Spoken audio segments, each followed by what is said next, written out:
Jadi misalnya meskipun dibuat kumulatif dakwaannya, tapi bisa aja hakim memutuskan untuk 20 tahun aja, bukan 31.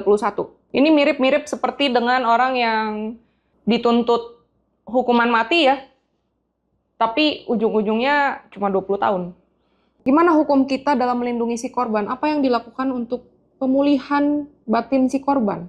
Pemulihan fisik dan masa depannya korban? Apakah hukum kita sudah cukup mumpuni untuk hal itu?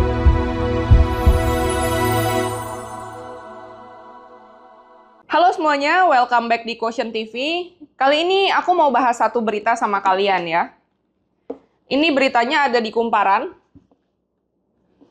Kumparan News 2025 tanggal 14 Maret. Pria di Bekasi c***i anak kandungnya puluhan kali dilakukan sejak 2023. Kita baca sebentar ya. Seorang pria berinisial USJ, 46 tahun, tega menyet**i anak kandungnya, 22 tahun, berulang kali sejak tahun 2023. Sekarang tahun berapa? 2025. Berarti ini kejadian sudah 2 tahun ya. Pelaku ayah kandung, kata Kasat Reskrim Polres Metro Bekasi Kota, Kompol Binsar Hatorangan Sianturi. Binsar mengatakan, pelaku pertama kali membunuh korban pada September 2023. Aksi bejat itu dilakukan pertama kali di kontrakan korban. Korban tak melawan ketika karena takut. Namun dikarenakan korban takut atas perbuatan tersangka, korban pun tidak bisa melakukan perlawanan lebih kepada tersangka, ujar dia. Dari pemeriksaan yang dilakukan, kata Binsar, korban tercatat sudah lebih dari 20 kali disetujui oleh pelaku. Wah, bayangkan ya ini ya, seorang ayah kandung tega-teganya melakukan hal demikian sama anak kandungnya sendiri dan dilakukan sudah kurang lebih 2 tahun, di mana udah 20 kali melakukan hal ini, kurang lebih ya. Pelaku melakukan aksinya itu lantaran nafsu terhadap korban. Korban telah muak atau geram atas perbuatan tersangka yang terus korban secara paksa, lanjut dia. Jadi ini kemungkinan nanti ada ancaman kekerasan ya, bisa aja ya. Kini pelaku sudah ditetapkan sebagai tersangka dan ditahan untuk mempertanggungjawabkan perbuatannya. Pelaku disangkakan pasal 6 Undang-Undang RI nomor 12 tahun 2022 tentang tindak pidana kekerasan dan diancam dengan pidana penjara maksimal selama 12 tahun. Oke, jadi beritanya seperti itu ya. Seorang ayah di Bekasi anaknya puluhan kali dilakukan selama 2 tahun. Tapi yang menarik di sini hanya dituntut 12 tahun penjara. Sekarang pertanyaan saya, tuntutan 12 tahun penjara ini apakah itu adil? Adilnya bagi siapa? Bagi si korban atau bagi si pelaku? Kasus-kasus seperti ini bukan hal yang pertama kali ya terjadi di negara kita. Ada banyak kasus lainnya yang melibatkan kekerasan dan terhadap anak atau perempuan, tapi pelaku justru divonis dengan rendah. Ya, jadi ini kita pertanyakan ini, keadilan ini sebetulnya keadilan untuk siapa? Keadilan untuk korban atau keadilan untuk pelaku? Kita coba lihat berita lainnya ya. Ini ada di Tempo. Ini ya. Beritanya tahun 2021. Ini kata PSI, vonis anak anggota DPRD Bekasi, pelaku pemerkosaan terlalu ringan. Oke, ini aku baca sedikit ya. Partai Solidaritas Indonesia atau PSI menyoroti vonis Majelis Hakim Pengadilan Negeri Kota Bekasi kepada AT, pelaku pemerkosaan anak di bawah umur. Hakim diketahui memvonis hukuman 7 tahun penjara dan restitusi sebesar 10 juta rupiah terhadap AT. Ketua Dewan Perwakilan Daerah DPD PSI Kota Bekasi Tanti Herawati menyebut hukuman itu terlalu rendah dan tak mempertimbangkan masa depan korban yang berinisial PU. Hukuman penjara 7 tahun dan restitusi 10 juta rupiah tidak sebanding dengan penderitaan dan masa depan PU. Hakim seharusnya memberikan hukuman maksimal kepada terdakwa, kata Herawati dalam keterangan tertulisnya Sabtu 4 Desember 2021. Herawati mengatakan bahwa dalam kasus ini, AT selain juga diduga melakukan tindak pidana perdagangan orang. Ia menawarkan PU sebagai pekerja melalui aplikasi percakapan. Berdasarkan keterangan PU dalam sidang, lanjut dia, gadis berusia 15 tahun itu harus melayani 4-5 orang lelaki yang membayar kepada AT. Ini menarik ya, ini menarik. Kenapa bisa-bisanya seorang pelaku pemerkosaan dan perdagangan orang akhirnya vonis hanya 7 tahun dan restitusi sebesar 10 juta rupiah. Wah, pertanyaan saya, segitu murahnya kah hukum di negeri kita? Dan itu baru dari 2 berita ya yang saya temukan. Ini masih ada lagi di Good Stats. Ini ya, deretan kasus pelecehan seksual di Indonesia. Ada salah satunya kasus pria cium anak di Gresik. Sempat disebut polisi bukan pelecehan. Wow, pria cium anak bukan pelecehan ya ternyata. Tidak hanya kasus pelecehan seksual yang terjadi yang bikin netizen geram. Namun tanggapan polisi setempat yang sempat mengatakan bahwa kejadian tersebut bukanlah suatu pelecehan juga mendapat kritik dan kecaman. Kepada polisi, Bukhari menyebut aksinya meningkat usai 4 tahun menduda. Bukhari mengaku baru pertama kali melakukan namun ia memang memiliki niat melampiaskan ketika melihat korban yang berusia 12 tahun. Oke, ini jadi awalnya sempat disebut bukan pelecehan ya, meskipun akhirnya kemudian ditangkap juga orangnya. Tapi ini tahun 2022 ya. Saya percaya saat ini 2025 polisi kita pasti lebih baik ya daripada 3 tahun lalu ya. Kemudian ada lagi nih, satu lagi yang vonisnya itu kecil. Nih ya, kasus pencabulan santriwati di Jombang. Setelah beberapa kali gagal ditangkap, M.Sat alias Mas Beci, pelaku pencabulan terhadap santriwati di Jombang akhirnya menyerahkan diri kepada polisi. Terungkap bahwa Mas Beci tidak hanya melakukan aksi pencabulan dan penyiksaan, namun dia juga menyekap dan menghajar korban. Jadi sudah menyekap dan menghajar. Jadi itu udah banyak ya, tapi kita lihat di sini vonisnya berapa. Pelaku pencabulan yang menjadi terdakwa Muhammad Subci Azal Zani atau M.Sat alias Mas Beci 42 tahun divonis 7 tahun penjara. Mas Beci terbukti bersalah dalam kasus perbuatan terhadap santriwati. Namun, vonis ini lebih ringan dari tuntutan jaksa sebelumnya, yaitu 16 tahun pidana penjara. Jaksa sudah tuntut 16 tahun, tapi vonis cuma 7 tahun. Ini saya heran ya, apa yang terjadi sama hukum kita? Kenapa pelaku-pelaku yang tidak ada moralnya itu kok vonisnya rendah-rendah semua? Ini apa yang terjadi? Kalau kita lihat dari kasus pertama ya, yang soal ayah melakukan hal itu dengan anaknya, kurang lebih 20 kali dilakukan. Apa sih pasal-pasal yang mungkin bisa dijerat untuk pelaku ini? Jadi beberapa pasal yang bisa dipakai itu adalah, yang pertama, pasal 285 KUHP, yaitu pasal dengan ancaman hukuman kurang lebih 12 tahun penjara. Kemudian yang kedua, pasal 294 ayat 1 KUHP, ini tentang pelecehan dalam relasinya dengan orang tua dan anak. Ancaman hukumannya yaitu sebesar 7 tahun. Kemudian yang ketiga, pasal 6 Undang-Undang Nomor 12 Tahun 2022 tentang tindak pidana kekerasan seksual, yaitu kekerasan yang dilakukan dalam relasi kekuasaan. Ini ancamannya 12 tahun kurungan penjara ya. Oke, dalam 3 pasal ini, mana yang seharusnya dipakai untuk menjerat si pelaku-pelaku kekerasan seksual? Kalau dalam berita tadi yang disebut adalah pasal 6 aja ya. Memang tuntutannya bisa 12 tahun penjara. Tapi ini kenapa sih? Kenapa cuma 1 yang dipakai? Kenapa nggak 3-3-nya? Jadi memang dalam kasus-kasus seperti ini biasanya memang akan dilakukan penerapan pasal alternatif daripada kumulatif. Kenapa seperti itu? Karena praktik peradilan kita cenderung memilih salah satu pasal yang dianggap paling relevan atau paling pas. Nah, kemudian kalau seperti itu, sebetulnya nantinya masalahnya untuk rasa keadilan bagi si korban. Di hukum kita ini banyak loh pasal-pasalnya, tapi kenapa yang dipakai itu hanya 1 dari sekian banyak? Bayangkan kalau dalam kasus tadi ya, itu seorang anak yang harusnya mendapatkan kasih sayang, mendapatkan perlindungan dari papanya, ini dia malah mendapatkan hal-hal yang bisa membuat dia trauma, dan kita nggak tahu sampai berapa lama trauma itu akan melekat dalam dirinya si anak itu. Bisa jadi 10 tahun, 15 tahun, 20 tahun, atau seumur hidup.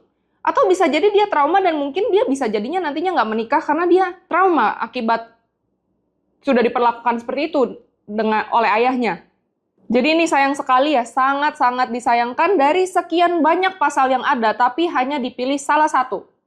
Kemudian yang kedua adalah, ini mungkin alasan kenapa dari sekian banyak pasal yang ada, tapi hanya dipakai salah satu. Alasan yang kedua adalah yaitu untuk efisiensi proses hukum. Apa maksudnya? Sekarang kalau misalnya mereka semua di pengadilan itu harus membuktikan tiga pasalnya itu terbukti semuanya, maka proses sidangnya akan berlanjut lebih lama. Karena harus dibuktikan satu persatu apakah terbukti si pelaku melakukan tindak pidana yang disangkakan dalam setiap pasal-pasal tersebut. Maka alternatif dalam hal ini dianggap paling cepat dan paling praktis. Sekarang yang jadi pertanyaan kita semua, apakah ini bentuk kemalasan sistem atau memang ini sudah jadi budaya hukum kita? Oke. Sekarang dalam sistem hukum kita, itu bisa ada alternatif, kumulatif, dan subsidiar. Gimana sih sebetulnya? Apakah dalam kasus-kasus seperti ini, itu bisa diterapkan hukuman kumulatif? Ya bisa-bisa aja kalau memang mau. Gimana caranya? Jadi dalam penuntutan, jaksa harus bisa membuktikan bahwa tindak pidana yang dilakukan oleh si pelaku itu adalah tindak pidana yang berdiri sendiri-sendiri meskipun itu semua saling berkaitan. Misalnya, Pasal 285 KUHP tentang perkosaan. Kita baca. Barang siapa dengan kekerasan atau ancaman kekerasan memaksa seorang wanita bersetubuh dengan dia di luar perkawinan, diancam karena melakukan dengan pidana penjara paling lama 12 tahun. Jadi di sini jaksa harus membuktikan satu persatu bahwa unsur-unsurnya itu semua terpenuhi. Misalnya, barang siapa dengan kekerasan. Jadi ini harus ada kekerasan atau ancaman kekerasan dari pelaku kepada seorang wanita untuk bersetubuh dengan si pelaku ini di luar perkawinan. Jadi bukan suami istri ya, apalagi itu tadi kasusnya ayah dan anak. Diancam karena melakukan perkosaan dengan pidana penjara paling lama 12 tahun. Jadi ini jaksa harus buktikan satu persatu dari pasal-pasal ini itu memenuhi unsur semuanya. Ini baru dari pasal 285. Kita lihat pasal berikutnya. Pasal 294 KUHP. Ini soal pelecehan dalam relasi dengan orang tua dan anak ya. Kita baca pasalnya. Barang siapa melakukan perbuatan cabul dengan anaknya, jadi ini harus dibuktikan si ayah ini melakukan perbuatan anaknya sendiri ya. Anaknya di sini disebutkan anaknya, anak tirinya, anak angkatnya, anak di bawah pengawasannya yang belum dewasa atau dengan orang yang belum dewasa yang pemeliharaannya, pendidikan atau penjagaannya diserahkan kepadanya ataupun dengan bujangnya atau bawahannya yang belum dewasa. Diancam dengan pidana paling lama 7 tahun. Jadi ini satu persatu unsurnya harus dibuktikan oleh jaksa di pengadilan. Kemudian pasal lainnya, pasal yang ketiga ya. Pasal 6 Undang-Undang Tindak Pidana Kekerasan Seksual ya. Ini juga harus bisa dibuktikan. Coba kita lihat pasalnya.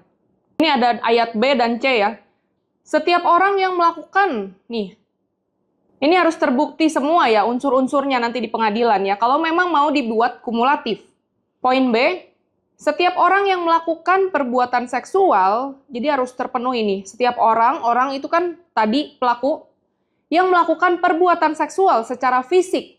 Perbuatan seksual secara fisik ini harus dibuktikan. Betul-betul terjadi perbuatan seksual secara fisik yang ditunjukkan terhadap tubuh, keinginan seksual, dan atau organ reproduksi dengan maksud menempatkan seseorang di bawah kekuasaannya. Menempatkan seseorang di bawah kekuasaannya, di bawah si ayah. Jadi si ayah menempatkan si anaknya untuk berada di bawah kekuasaan dia untuk melakukan hal itu ya. Secara melawan hukum. Baik di dalam maupun di luar perkawinan, dengan pidana penjara paling lama 12 tahun dan atau pidana paling banyak 300 juta rupiah. Kemudian ini poin C ya, berikutnya. Setiap orang yang menyalahgunakan kedudukan, wewenang, kepercayaan, kalau dalam hal ini si ayah yang bisa jadi menyalahgunakan wewenangnya dia, kepercayaannya dia sebagai ayah ya, dengan si anak, atau perbawa yang timbul dari tipu muslihat atau hubungan keadaan, atau memanfaatkan kerentanan, ketidaksetaraan, atau ketergantungan seseorang. Jadi namanya seorang anak ya, ya biasanya anak itu kan akan bergantung dengan orang tuanya, dengan ayahnya ya. Dia itu rentan, kalau dengan ayahnya itu kan sebetulnya dia butuh diayomi, dilindungi, dijaga ya. Jadi posisi anak dan ayah ini nggak setara semestinya, pasti lebih kuat dan lebih berkuasa si ayah pasti ya. Ketidaksetaraan atau ketergantungan seseorang memaksa atau dengan penyesatan menggerakkan orang itu untuk melakukan atau membiarkan dilakukan persetubuhan atau perbuatan cabul dengannya atau dengan orang lain dipidana dengan pidana paling lama 12 tahun dan atau pidana denda paling banyak 300 juta rupiah. Jadi ini ya, kalau memang dalam kasus ini, kasus ayah dan anak, jaksa mau menerapkan pasal kumulatif ya bisa aja. Tapi harus dibuktikan satu persatu dalam pasal itu bahwa unsurnya semuanya terpenuhi. Dan itu pasti akan memakan waktu yang lebih lama daripada kalau dakwaannya adalah bersifat alternatif. Karena kalau alternatif hanya dipilih salah satu aja, yang penting salah satu memenuhi sudah cukup. Kemudian dakwaan juga bisa dibuat dengan frasa dan daripada atau ya. Sehingga ketiga pasal itu harus dipertimbangkan bersama-sama, nggak bisa hanya salah satu. Dan kemudian bisa aja dilakukan dengan menyoroti faktor-faktor pemberatnya. Kenapa makanya ini bisa dijadikan kumulatif. Misalnya ini terjadi antara hubungan ayah dan anak, dan ini dilakukan sudah berulang kali selama 2 tahun. Jadi dalam kasus ini, kalau jaksa memang bisa menuntut lebih berat, kenapa enggak? Kemudian nanti kalau memang dakwaan ternyata dibuat sudah kumulatif, apakah hukumannya jadi 31 tahun? Ya kan, tadi kalau kita lihat 285 12 tahun, 294 7 tahun, kemudian pasal 6 12 tahun. Itu ditambah tuh 12, 7, 12 jadi 31. Apa bisa tuntutan jadi 31 tahun? Jawabannya ya bisa aja, tapi ini jarang dilakukan. Dan sayang sekali dalam prakteknya, ada beberapa hal yang tidak bisa membuat total hukuman menjadi sesederhana penjumlahan itu. Kenapa? 1. Hakim bisa saja menjatuhkan hukuman yang lebih ringan daripada total maksimal. Jadi misalnya meskipun kumulatif, meskipun dibuat kumulatif dakwaannya, tapi bisa aja hakim memutuskan untuk 20 tahun aja, bukan 31. Ini mirip-mirip seperti dengan orang yang dituntut hukuman mati ya, tapi ujung-ujungnya cuma 20 tahun. Kemudian yang kedua, ada kemungkinan remisi dan pengurangan hukuman dalam masa tahanan. Ya seperti yang kita tahu ya, kalau para tahanan itu bisa berbuat baik di dalam penjara sana, ya dia bisa dapat remisi, bisa dapat pengurangan ya. Nah, kalau kita tadi dari sisi korban mencari keadilan, dengan mencoba membuat pasal-pasal itu supaya menjadi kumulatif, dan itu bisa dilakukan oleh jaksa, sekarang bagaimana dengan hakim? Sekarang bisakah hakim memvonis lebih berat daripada tuntutan yang dibuat oleh jaksa? Atau di sini namanya ultra petita ya, kalau vonis hakim sampai lebih berat daripada tuntutan jaksa. Secara umum ya, umumnya hakim nggak bisa untuk memvonis lebih berat daripada tuntutan jaksa, kecuali ada dasar yang kuat. Tapi dalam kasus ayah dan anak ini sebetulnya ada alasan yang kuat untuk hakim nantinya bisa memutus lebih berat daripada tuntutan jaksa. Apa itu? 1. Perbuatannya ini yang dilakukan oleh si pelaku atau si ayah ini dilakukan berkali-kali, sampai puluhan kali ya itu ya. Kalau kita tadi baca di berita, sampai puluhan kali dan berlangsung selama 2 tahun. Itu kita bisa bayangkan gimana traumanya si anak ya, menghadapi ayahnya sendiri yang harusnya bisa menjaga dia, tapi malah dilecehkan ya. Kemudian yang kedua, yang bisa menjadi dasar kuatnya yaitu adalah hubungan atau relasi antara ayah dengan anak. Di mana ayah ini harusnya melindungi, menyayangi, tapi malah melecehkan. Kemudian ada satu pasal lagi di pasal 15 Undang-Undang TPKS, itu tadi ya. Coba kita baca. Pidana sebagaimana dimaksud dalam pasal 5, pasal 6, dan pasal 8 sampai dengan pasal 14 ditambah 1/3. Berarti ini diperberat 1/3 ya. Jika A. Dilakukan dalam lingkup keluarga. Jadi dalam kasus ini jelas ya, hakim apabila memang ada dasar yang kuat untuk menjatuhkan hukuman yang lebih berat daripada tuntutan jaksa, itu hakim sah-sah saja, hakim bisa-bisa aja untuk melakukan ultra petita ya. Jadi balik lagi ya, di sini apabila kita lihat dari sudut pandang keadilan untuk si korban, coba pikir baik-baik, apakah pasal yang dijerat itu dengan ancaman 12 tahun itu cukup? Apakah dalam 12 tahun si anak ini bisa sembuh dari luka-lukanya dengan ayahnya? Apakah bisa sembuh dari trauma-trauma yang dia hadapi? Apakah nantinya akan dijamin selama 12 tahun dia tidak akan trauma? Yang perlu kita renungkan dalam kasus ini adalah korban bisa saja trauma seumur hidup, sementara pelaku 12 tahun di penjara, kemudian bebas, belum lagi apabila nanti ada pengurangan-pengurangan di dalam ya, remisi dan segala macam, pengurangan karena hari raya, karena kelakuan baik, karena cuti bersyarat atau apapun itu, nantinya si pelaku ini bisa kembali pulang ke rumahnya, kembali ketemu lagi dengan anaknya, dan apakah sudah berubah? Jadi sistem hukum kita ini seharusnya adalah lebih fokus kepada pemulihan korban daripada menghukum si pelaku. Pasal-pasal itu percuma. Toh masih banyak upaya hukum kok. Dari PN masih bisa banding ke PT, masih bisa lagi ke Mahkamah Agung, dan itu nanti bisa berkurang. Tapi gimana dari sisi pemulihan korbannya? Gimana hukum kita dalam melindungi si korban? Apa yang dilakukan untuk pemulihan batin si korban? Pemulihan fisik dan masa depannya korban? Apakah hukum kita sudah cukup mumpuni untuk hal itu? Jadi dari kasus-kasus seperti ini, ya bukan cuma satu ya, ada banyak di luar sana. Kalian Google aja di internet, banyak kok. Seharusnya ini bikin kita sadar. Sistem hukum kita ini masih lemah dan kurang untuk memberi efek jera sama orang-orang itu. Dan gimana perlindungannya untuk korban? Apa yang bisa dilakukan? Harus ada perubahan. Perubahan dari semua pihak. Dari sisi jaksa, coba untuk menerapkan pasal kumulatif lebih sering lagi daripada hanya pasal alternatif, yang dimana hanya pilih salah satu aja, yang penting selesai, kasus selesai.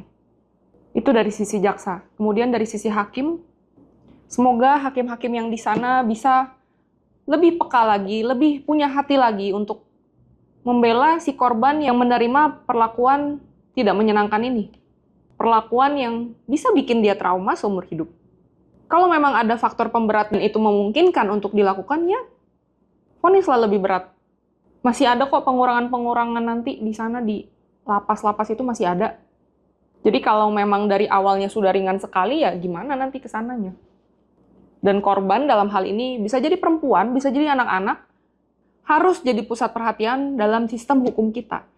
Jadi bukan hanya hukum itu hanya melihat sama pelaku, tapi juga harus melihat dari sisi korban apa yang dia perlukan.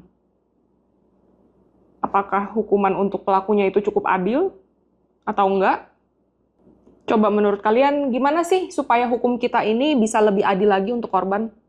Yuk share semuanya di kolom komentar. Salam cerdas hukum.